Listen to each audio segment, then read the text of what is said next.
5 steps, your guide to financial health. We're going to be taking these apart one by one, going over each step. Stay tuned.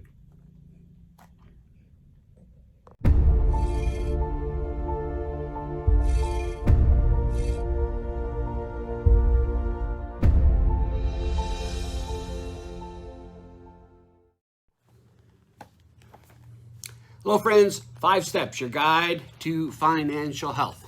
It's my second book, and we're going to dissect this. We're going to take one chapter at a time, and I'm going to do the live Facebook thing. This is new to me, and so we're going to take it one step at a time and just do 5 quick little videos. So in 5 Steps, your guide to financial health, basically step number 1, it says to save or invest. Sounds like a play on words, but it's really very, very simple. Saving is for generally a short-term goal, like you're saving for your daughter's wedding, you're saving for the trip to Tahiti. You're investing generally for a longer term. You're investing for entire retirement. You're investing for your child's education. So what's the difference? Well, in step 1, we talk about vehicles, and I kind of relate cars to different types of things you can invest in, calling them a vehicle. Example, you and I are going to go to the mall, and we're going to leave my office, we're going to go to the mall. I'm going to drive a motorcycle, you're going to drive a school bus. 2 different vehicles. The goal is the same. We're going to get to the mall.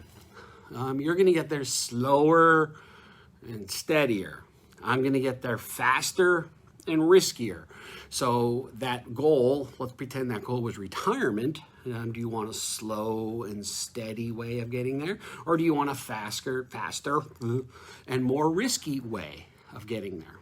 Not saying anything's right or wrong, just saying the vehicle has a speed, the vehicle has a destination, and the vehicle has internal parts. What kind of engine do you want in your vehicle? I have 4 Buicks out front, and one has mutual funds as an engine, one has an annuity as an engine, one has stock as an engine, and one has gold as an engine. Well, the vehicle is all going to go to the same spot, but each engine's going to work and perform differently under different situations.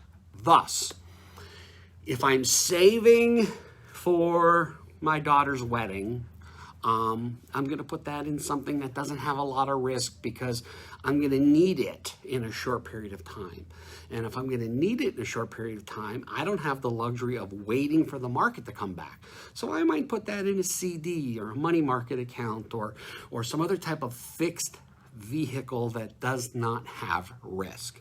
But if I was going to invest in my child's education, and my child is 2, well, my child's not 2, but if my child was 2 and I'm investing for his or her education, well, I'm going to put that in something that has a little more risk because I have a longer period of time. So I might pick stocks, bonds, mutual funds, or exchange traded funds that have a little bit more risk because I have time. I can weigh out the ups and downs, and I can be able to utilize those funds down the road in the future where I didn't have to worry about risk then, because I'm going to move it out before I need the money. If that made any sense. I'm going to move it into something less risky before I make the money. See what happens when you don't rely on editing? Anyway, so you're saving for short term, you're investing for long term, and the vehicles you pick have to match what you are saving or investing for. You're not going to take your IRA and stick it in a money market account because you're not going to make any money. But if you're 64 and you're going to retire next year, you can then put your IRA in a money market account because you don't want to have any risk before you retire. Okay? So there is a correlation to the amount of risk you take and what you are investing for. Now, many people try to time the market. People say, hey, I want more risk.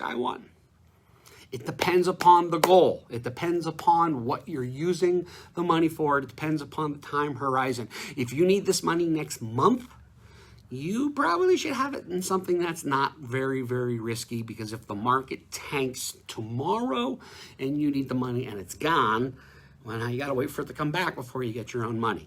So, step one, define whether it's a savings or an investment. Define the goal that you're using it for, and define the timeline on how long it's going to be. Then we have to figure out which vehicle we're going to use to get you there. That is a whole nother topic. So until then, stay safe.